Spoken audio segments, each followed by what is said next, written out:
Recording now. Okay, the view, speaker view, very good. Okay, we're going to share it on a moment here on social media and gegangen. You know, gegangen means gegangen. The topic of today's class is why is Moses missing? And while it may sound like you think you may know the answer, I'm telling you, you're going to learn new things tonight. You may know some of the answers, but you're definitely going to learn new things. Good evening, Danielle, all the way from Belgrade. And let me share this here. Beautiful. Very nice. Okay, shine. Okay, good evening, ladies and gentlemen. It's Parshas Tetzaveh. It's the 8th of Adar. I believe it's the 8th of Adar. Yes. Hey, Vav Zayin Ches. Yesterday was the day that Moshe Rabbeinu passed away. It was his yahrzeit. And it also happens to be his birthday.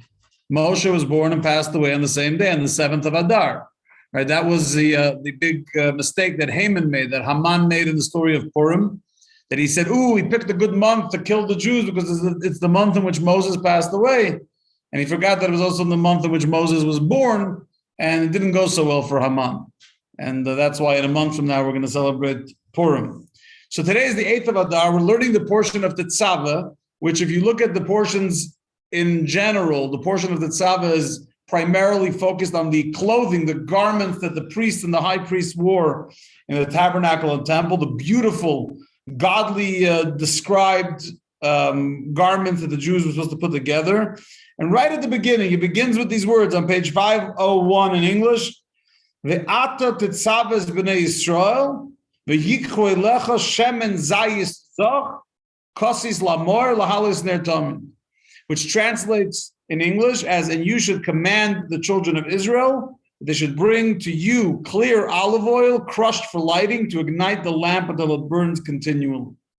So, who is you? It says you should command the children of Israel. Of course, the you is Moses, is Moshe Rabbeinu. And God tells Moses that he should command the Jewish people that should get first pressed, crushed olive oil that makes burning beautiful, easy or clear burning for the menorah in the tabernacle in the Mishkan. That is the first verse of the portion. Now, the fact that this portion being read happens to coincide almost always the 7th of Adar, which, by the way, according to the commentators, including in the Talmud, it's clear that Moses was born in a leap year and that he passed away in a leap year, which means that the yahrzeit is actually in Adar 1, which is where we find ourselves right now. Therefore, it's obvious that there's the fact that it's always around the time that we read the portion of Tetzaveh, there's a connection between the portion and Moses' birth and passing. In other words, there's a unique correlation between Moshe Rabbeinu, the fact that his birthday and yahrzeit are commemorated and celebrated around the portion of Tetzaveh, and it's the only Torah portion, and here, stay with me, it's the only Torah portion from the day Moses was born until the day that we begin the book of Deuteronomy, where Moshe begins the book of Deuteronomy, the 5th book. He begins, Eila Dvorim Asher Diber Moshe. These are the words that Moses spoke to the Jewish people on the other side of the Jordan, the Transjordan, right? The entire book of Deuteronomy is Moses' goodbye, his last will and testament, his goodbye message to the Jewish people. So it doesn't repeat his name a lot in the book of Deuteronomy because the entire book of Deuteronomy is him talking. From the day he's born, in the beginning of Exodus, until the day that he begins Deuteronomy, so in the entire book of Exodus, Leviticus, and Numbers, there's only one Torah portion in which Moshe's name is not mentioned, not once. And that's in our Torah portion, Tetzaveh. Not once. And it's odd. Why is it odd? Because there's various verses in this Torah portion that talk about Moshe, just not by name. For example, the first verse we just read, the Ata Tetzaveh, and you should command the Jewish children, the children of Israel. You is Moshe. So we talk about him, but yet we don't mention him by name, and we're reading it around the same time that we commemorate his birthday and his yahrzeit. So what's really going on here? What is the deeper correlation meaning. And it takes on an interesting twist because it's almost like in this week's Torah portion, every time we're speaking to Moshe, it's a direct command. It's called in biblical diktuk, in biblical grammar, it's called lashon noichach. We're literally talking straight to Moshe. It says, "V'ata tetzavo, v'asisa you shall make, v'lokachta you should take." It's in the most direct first person language of the entire Torah. So the one Torah portion where his name is not mentioned, as if he's not there, we're suddenly talking to him in the most direct way. And if you're going to say it's because Moshe passed away, and therefore to commemorate his passing, we're skipping his name, that doesn't either fly. Why not? Because we know about righteous people that when they pass away, on the contrary, their presence in our life and the effect of their life becomes so much more real. It's an interesting phenomenon that people who make a lot of bluster, right? Let's just say less than righteous people, when they pass away, their name and their glory dissipates rather quickly. That by the time a week or two passes, people forgot that they existed already. Right? You ever look at a tabloid report, this singer died, okay, 22 minutes later, the next singer died, and they forgot about the one that died an hour ago. And yet a guy like Moshe, a righteous tzaddik, a righteous individual, when they pass away, the world starts appreciating what they had. You're able to look back at 120 years of Moshe Rabbeinu and go, wow, do you know what we had in Moses? And yet, so the week that we commemorate his passing, which should be the week that we should sit around with a little bit of l'chaim and discuss how incredible it was to have a Moshe, we take his name out of the portion. It seems kind of counterproductive, maybe even counterintuitive. So what I share with you tonight, it's not my own inventions. It's based on two talks from the Rebbe from this week's Torah portion, 1981 and 1983. And the Rebbe says as follows. There's a famous statement in the Zohar. Zohar is the original book of Jewish mysticism, authored by Reb Shimon Bar Yochai, the same Reb Shimon Bar Yochai who dealt with the Romans, same Reb Shimon Bar Yochai who's buried in Meron in northern Israel. On Lag BaOmer, people go because it's his yard site. People go to his grave site. We make a celebration on Lag BaOmer. That Zohar book says, and I quote, "Tzadiko de espater ishtakach b'chul almen yatir mibchayoy." A righteous person who passes away finds themselves in our world, in all worlds, but including in our world, more than during their lifetime, meaning in a totally new way. Please don't make that on the floor. Thank you. So the Alter Rebbe and Tanya in the later, not in the first section of Tanya, in the fourth section of Tanya, called the Igeres HaKodesh, the Holy Letters, he says that when the tzaddik was alive in their body, right? Think about it. When a righteous person is living in a physical body, they are limited by the limitations of a physical body. So the light and the ray that you can get from the tzaddik when they're alive is limited to their physical body. But when they pass away and they're not limited by the finite body that they lived in their entire life, they're not in that vessel, you can tap into the essence of their spirit without the limitations of the body. Now, of course, it takes a bonding process, right? You have to study their teachings and sort of connect with their mission. But by doing that, you can connect with an essential level of a righteous person more than when they were limited in their physical body. But on the other hand, we say that on the day of a person's passing, especially a righteous person, their soul, right, starts elevating from one level to another until it gets to its source on high. So you have these two opposing components. The soul keeps elevating to greater heights, but its relevance and its experience that one can experience with the soul in this world is more than ever before. And the reason for that is actually quite incredible. And that is, instead of focusing on light, right? What's more impressive, the sun or the light of the sun? Oh, Jennifer put her eyebrows up. I know that she's thinking through what I just said. What is more powerful? No, not at all. If we appreciate sunlight so much, and we know the incredible effects of of sunlight, right? The vitamin D and everything you get from sunlight. And by the way, the mood that we're in when there's sunlight. Could you imagine how powerful and hot, obviously, but how powerful and influential and bright the source of light is? The essence of the sun, not the ray of light from the sun, but the essence itself. Every item, everything in this world has an essence. The sun, the sunlight that we experience is a ray that comes from the essence of the sun. Right, you can't have the light without the sun. Of course not, but it's not just you can't have the light. Imagine if we had the ability as finite human beings to come close to the sun without dropping dead. The power of light and heat that radiates from the actual sun, the essence of the sun, the source of light, not the light, has to be incredible. So when a tzaddik passes away while on the spiritual elevation ladder, his soul, all these revealed levels of soul keep elevating to higher places because now they've culminated their life's work. The ability that we have now, because they lack the limitations of a body, to tap into their essence, to their true essence, not the ray, right? Because there is no ray. When a tzaddik passes away and their body is no more in the physical world, you don't get to enjoy the glory of being with the tzaddik. I experienced that personally with the Rebbe.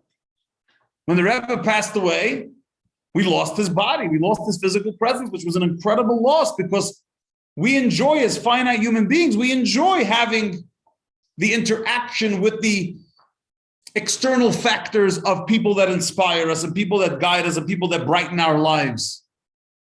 But does the connection become any less because they passed away, or on the contrary? Can we tap into a deeper relationship, especially when we're dealing with a tzaddik, with a righteous person, that we couldn't tap into because everything was so physical and corporeal at that point that we were limited by the corporeal reality? Moshe Rabbeinu passes away and the Jewish people cry. They don't want him to die. It's a whole process, right? God had to go up to the mountain, and God had to stop the Jewish people from holding him back from going and dying. They didn't want him to die. They didn't want to lose his physical presence. But when he died, has Moshe Rabbeinu died? Are we not sitting in Bozeman, Montana, learning the Torah that Moshe taught? Are we not tapping into the incredible essence of who this individual was? So when it comes Parshas Tetzaveh, and we're talking about his passing, and it doesn't mention his name, it's not a negative. It's not because Moshe is not there anymore that we don't have his name. It's because we're tapping into a level of Moshe that doesn't need a name. Who needs a name? Do you need a name? Well, hey, you is not that Hey, you? good to respond to. Hey, you is not an easy one to respond to, I agree, but do you actually need a name for your existence? To live a good life, do you need a name? No. You don't. How do I know that? Because in halacha, there's a rule. And halacha says that if a baby is born and before the baby is named, God forbid their father passes away, right? This child who has no name, halachically just inherited everything from their father. This non-named human, this non-named creature just inherited, meaning they have value as a human being 100%. The fact that they don't have a name for someone else to call them by, no. So it's a little more complicated to get a hold of them. But to say that the essence of a person is defined by their name, not even in the slightest. People change names. Sometimes it's good that they change names. Sometimes it's weird that they change names. But people change names all the time. When someone converts to Judaism, they change their name. Just a second, I'm going to get to it. So your name is not connected to your essence. You are an essential human being without your name altogether. So when Moshe Rabbeinu was born, by the way, when did he get the name Moshe? Who gave him the name Moshe that we call him by? Who?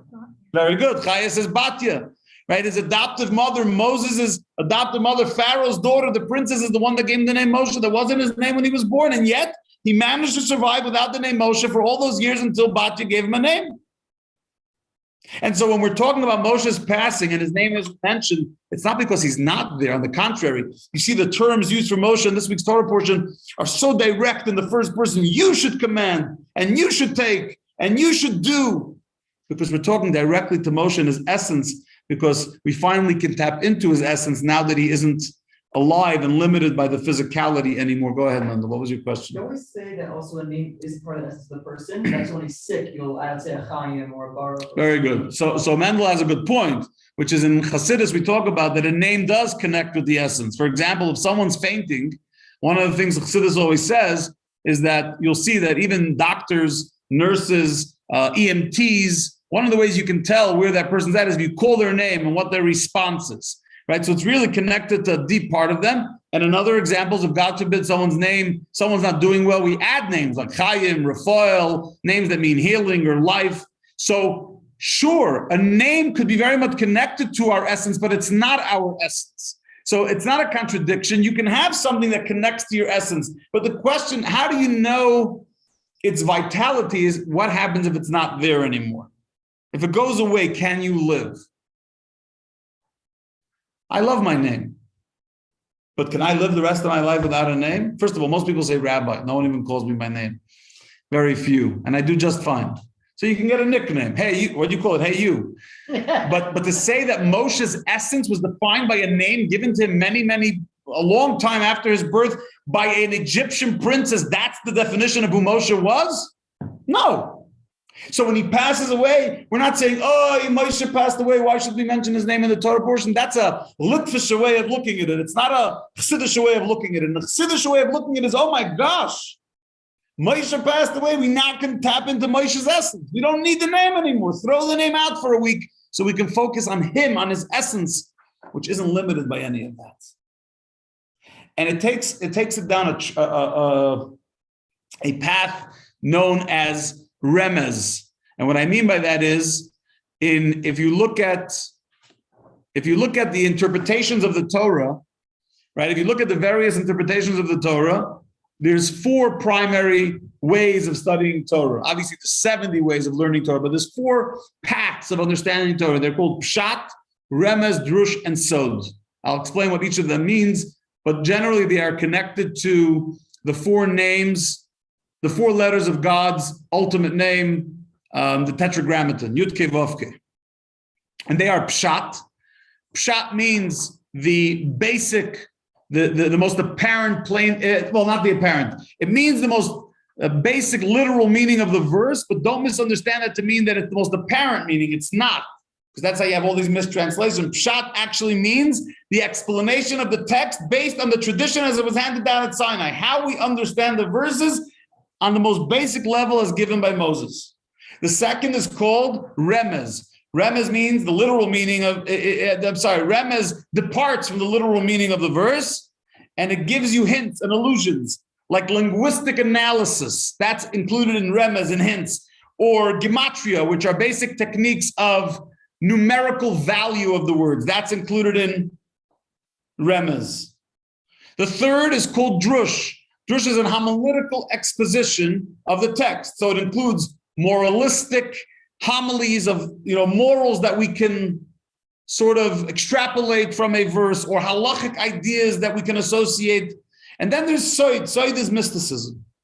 And those are the 4 interpretations of the way we interpret Torah. So tonight, what I want to share with you is an incredible bird's eye view on remez, on this concept of numerical value, and how, if done right by the right people, not every chacham that sits down, not every wise guy or woman that sits down with a calculator and calculates the numerical value of words can really, does not have, actually quite the contrary. Some of the commentators tell us, including Nachmanides, that random people should not just take out, he didn't have calculators, should not start doing mathematics and try to make up their own inventions. But there are great Torah commentators, including the Baal HaTurim, the great Rabbi Yaakov the Baal HaTurim, Yosef the Megala Amukos. There are holy books that are totally focused on numerical value of words and the correlation between words that have the same numerical value. So that being said, the numerical value of the word tetzava of our Torah portion, so even though some people call this portion va'ata tetzava, you shall command, it's mostly known as tetzava, command. And the word tetzava, the numerical value is taf, which is 400, tzadik is 90, vav is 6, so that's 496, and hey is 5. So how much is 496 and 5? 501, says Jennifer. Very good. Now, what else has the numerical value of 501? I'm not expecting you to guess, don't worry. So there's a book in the 5 scrolls, right? We read the scroll of Esther, we're going to read next month. There's the scroll of Esther, the scroll of Ruth, the Song of Songs, which is considered a scroll. Eicha, Lamentations, is considered a scroll. And then Kohelet, Ecclesiastes, authored by King Solomon. By the way, one of the most incredible. If you want to know my 3 favorite books, well, besides Esther by far wins them all. I think she's my favorite. And if you ever want to know how and which word that she says blow me away most, just come listen to the Megillah. I try to live with the Megillah, but from King Solomon's writings, it's just out of this world. So Proverbs, Ecclesiastes, and Song of Songs are just incredible. You could spend a lifetime delving into these, just the way it's written and the meaning and the depth, and in Shir Hashirim, the romance and the eroticism in which Shlomo talks about the relationship between God and the Jewish people is just incredible. But today I'm quoting from Kohelet, from Ecclesiastes. And in Kohelet Rabbah, in the Medrash on Kohelet, it says something pretty wild. You ready? Here it goes. Rabbi Bun b'shem Reb Shmuel bar Nachmani Omar. Reb Bun, I never heard of him before, so we'll just go with it. B-U-N. Reb Bun said in the name of Reb Shmuel bar Nachmani. We find in scripture that the Holy One, blessed is he, went on a 500-year journey to acquire a good name for himself. That God went on a 500-year journey to get a good name. Evidently, he had some self-esteem issues, and he went on a 500-year journey to find a good name for himself. I'll explain what it means in a second, humorous side. As it says in the book of Samuel, and who is like your people, like Israel, a unique nation on earth, whom God went forth to redeem unto himself for a people, thus gaining himself renown. So when God goes to redeem the Jewish people from Egypt, he goes on a journey that takes 500 years metaphorically. Now, what does that mean? It means that, well, one commentator says that if you were to travel from earth to heaven, not from earth to the moon or whatever Musk and Bezos are trying to go to, but if you actually try to go from earth to heaven, it's a 500-year journey. Now, God obviously didn't take 500 years. He's not limited by any of that. He doesn't have the finite issues with that. But it was the journey, the big journey that God made to go out of his heavenly abode and redeem the Jewish people, house by house, person by person from the exile in Egypt, is an incredible journey that metaphorically is a 500-year journey. That's what the Medrash says in Ecclesiastes Rabbah and Koheles Rabbah. No, Jennifer just told us that the name Tetzaveh, the word Tetzaveh, command, is 501. How many years would it take God to travel? 500. So it's 500, but here's 501. Now, what is the relevance, says the Rebbe in this talk, between the fact that it took God 500 years to get himself a name, to get his glory revealed in the world through the Exodus from Egypt, and the fact that Tetzaveh is 501? Says the Rebbe, it's pretty straightforward. And that is for God to reveal himself in the world, for his light to shine in the world, right? By definition, God's light shining in the world. And this may sound shocking to some of you, what I'm about to say, and that's okay. It has some shock value, but it's the truth. God's light shining in this world is a limited form of God's light. Because by definition, in order for God to create a reality in which there is physicality and materialism, it says that God, tzimtzemes atzmei kiviyachol, he metaphorically contracted himself to allow for the world to come into existence, and then slowly fed some of his light into the world so that we can handle it. Otherwise, if there was such a divine revelation in the world like it was by the giving of the Torah, none of us would be able to exist. And so the light that we enjoy, the godliness that we experience in our life, is a godly light, but is limited by some of the finite choices God had to make in order for us to be able to be recipients of that light. So when it says that Tetzaveh, where we delve into Moses' essence, is the gematria, is the numerical value of 501, it's because we're going out of the limitations of godly revelation. We're going to a place of godly essence, the essence of God, not the revelation of godliness. And there's just like we're speaking about the essence of Moses, not the revelation of Moses, the Moses that doesn't need a name, we're going to a level of godly essence that doesn't need to be labeled and defined by the light. It's the essence, it's the source of light. So it's 501, reflecting the fact that it breaks the boundaries of limitation that is reflective in the number 500 and goes to a place of 501. You know what else is the numerical value of 501? Is Asher. The name Asher, there was one of the 12 tribes was Asher. Aleph, Shin, Resh. Shin and Resh is 500. Shin is 300. Resh is 200. And Aleph is 1. Asher comes from the word Oisher, which means pleasure. Because the highest human essential character trait of a human being is pleasure. We have willpower, we have various faculties. The tainug, pleasure, which is from the word Oisher, represents such a deep love. That's why people do ridiculous things for pleasure.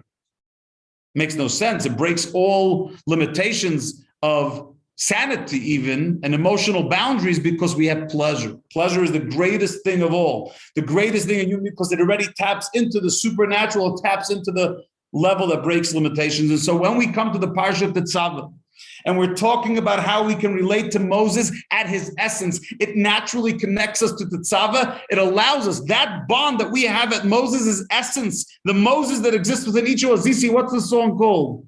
There's a little bit of Moses. How does it go? There's a Moses in me. Very good. There's a song, Moses in me. We each have a Moses in me. We each have a Moses in us. And that Moses allows us not just to tap into the essence of Moshe Rabbeinu, to see in a clearer way what his essence was. It taps us into the essence of Hashem and allows us to move away from our obsession with all the light and glory that God gives us. And you know the bonus of that? We stop being obsessed with what God is giving us, and we're just obsessed with God. I know that sounds like, why do I need God if he's not giving me anything? Well, that's exactly the point. Our relationship with God is a core, essential relationship that's not about a quid pro quo. It's not about what I give him or he gives me. It's nice if he gives us, he throws us a bone. But the idea that our relationship with him is a limited relationship based on superficiality, even godly superficiality, the light of God that shines in my life. What when it doesn't shine in your life? I want the essence. I want the core. Where's the relationship greater? When he's giving us stuff or when he's not and we still stick with him? That, it's essential. Right? Those marriages we talk about where God forbid one of the spouses is very deathly ill or has dementia or pick your choice and the spouse still remains wholeheartedly devoted. That's impressive because there ain't no glory. It's not about what you're getting or giving in this relationship. There's nobody home. But it's essential. It's at the core. And that's why when we talk about the 5 levels of soul, there's 5 levels of our soul. Every human being, every Jew has 5 levels of their soul, which is Chamisha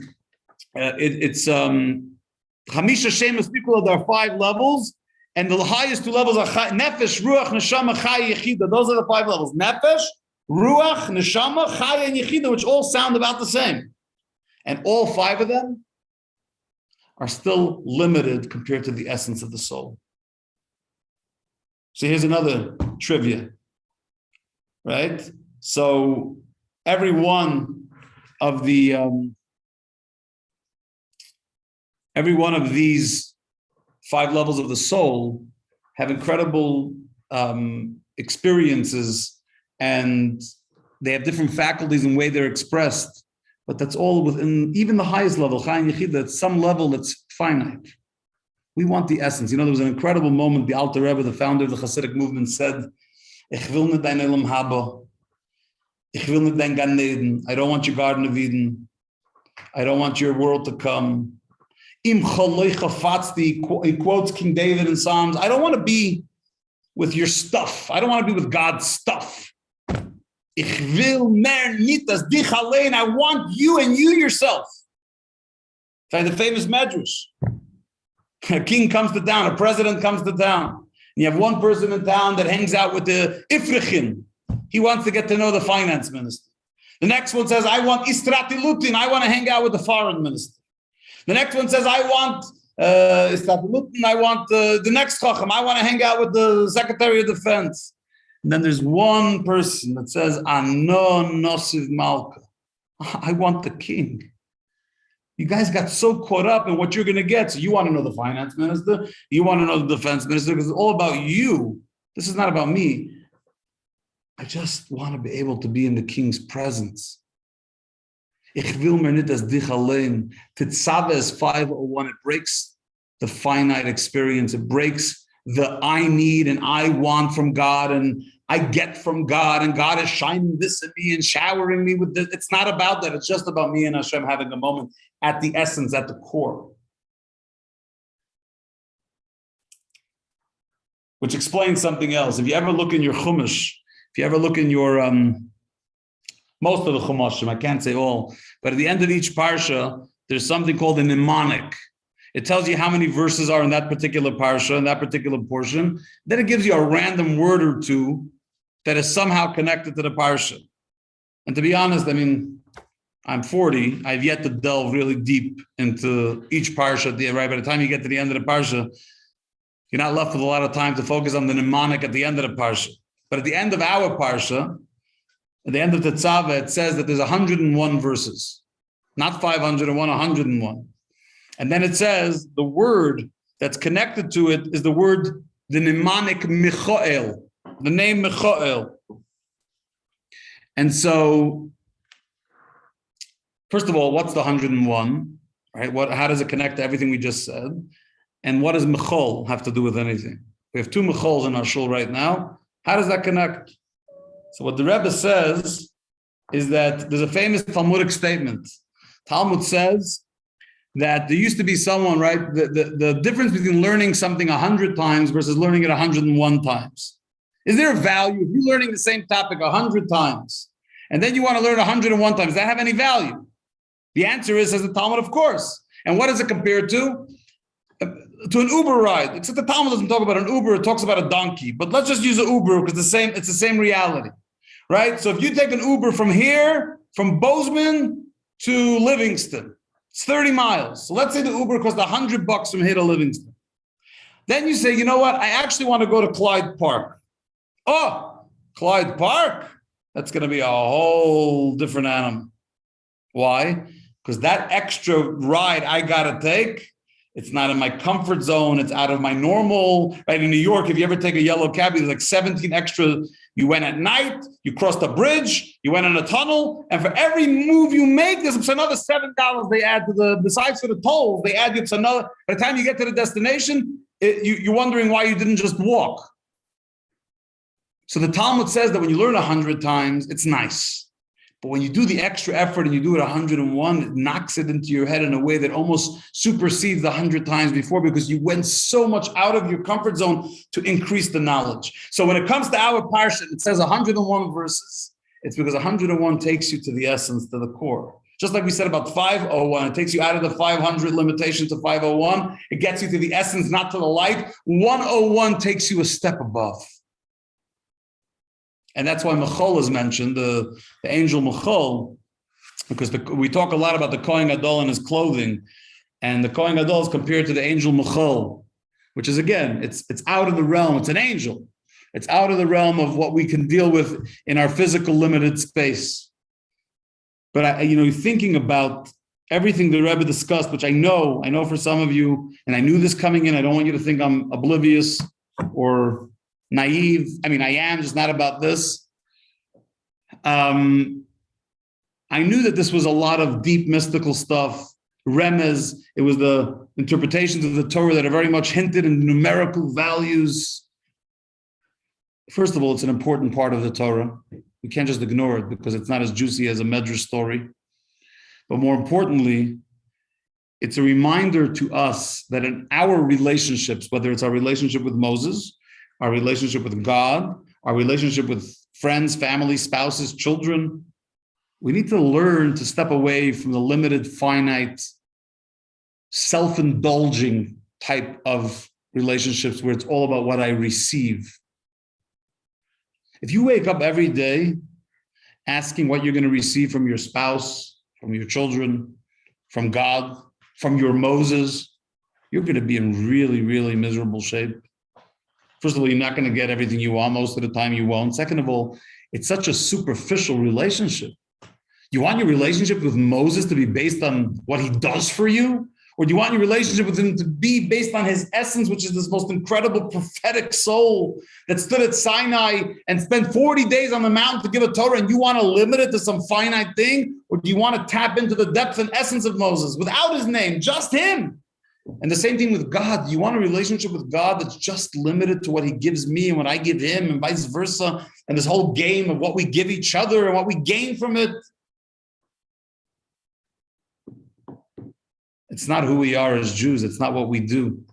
What we do, I shouldn't say that. What we should do is look for the essence. Because you'll be so much happier. You're focusing on something that actually matters. It's not about what you're getting. It's about who you are and what depth you actually have to yourself. But it also affects how we see other humans and how we deal with other humans. Superficiality is addictive. You know what happens when you have too much of it? You get sick of yourself. People get disgusted with themselves. You know why? When you live too much in a state of superficiality, it's gross. How much could you focus on yourself? Now, I told you the story years ago about the guy who went on a date with the girl and he spent 3 hours talking about himself. Then he turned to the girl and said, so now your turn. Tell me what you think about me. Right? And so that's how we feel sometimes with Hashem. We babble a whole day, we're davening to Hashem, and then we say to Hashem, by the way, what do you think about me? A whole day, it's about us. and now you tell me what you need to get. Oh, how about just pause and say we're commemorating Moshe Rabbeinu's birthday in Yortzeit. It's just coming from Zion Adar. We're celebrating Parshas Tetzaveh, and you know what? I want to take this weekend, this Shabbos of Parshas Tetzaveh, and say I'm looking for the essence. Ich will mehr nit as dich allein. I don't want anything but you yourself. Isn't there also one of the songs, Chaya, from 8th Day about I don't want your Gan Eden, I don't want your, how does it go?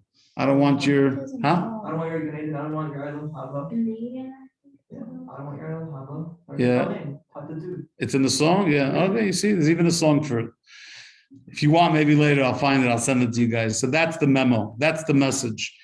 Allow Moshe Rabbeinu to permeate your life. Allow God to permeate your life. Stay connected to the essence of God and his prophet Moses, and you'll be in a lot better shape because your expectations will drop and it will be just about the pleasure, the oisher, the 501, the above limitations, just basking in the joy and pleasure of having a relationship with Almighty God. And there's nothing better than that. It's the best you can ask for. It's infinite, it's pleasurable, and it's godly. Have a wonderful evening. I'm happy to take any questions on Zoom. I'm going to wrap it up here on Facebook. Thank you, Yaakov. What? There was a whole bunch. Yeah, Baruch Hashem. So late. So late. Oh, Chaya said I'm late. I apologize.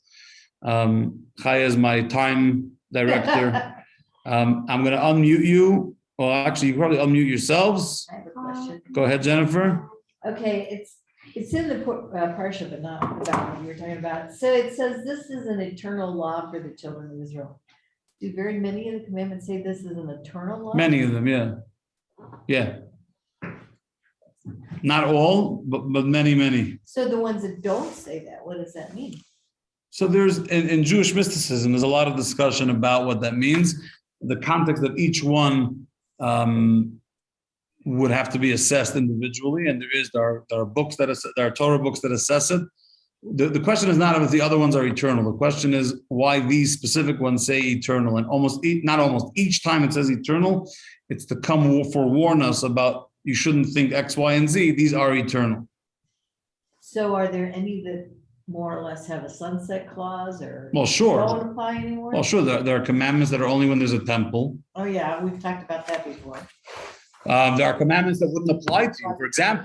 For example, a female doesn't have to worry about the commandment of circumcision, right? Although Muslims misinterpreted that, but they don't. And in Africa. right.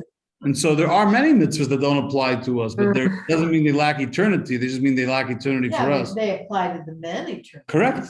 Correct. Go ahead, Chagai. I can hear you. The name Moshe, maybe we should Minamai Veshetil. Right, but who gave him the name? Well, we'll have to ask Chaya for that. Chaya said already. Batya. Batikra Shemo Moshe. She, Batya, called his name Moshe. If you look in the book of Chronicles, Divrei Yamim, it mentions a whole bunch of names that he had. He had a whole bunch of names. The one that The one that came from Batya was Moshe, the one we actually use. So he wasn't named for a long time? No, he had other names. There's other names in the Book of Chronicles. If you want to know, here, I'll just do a quick.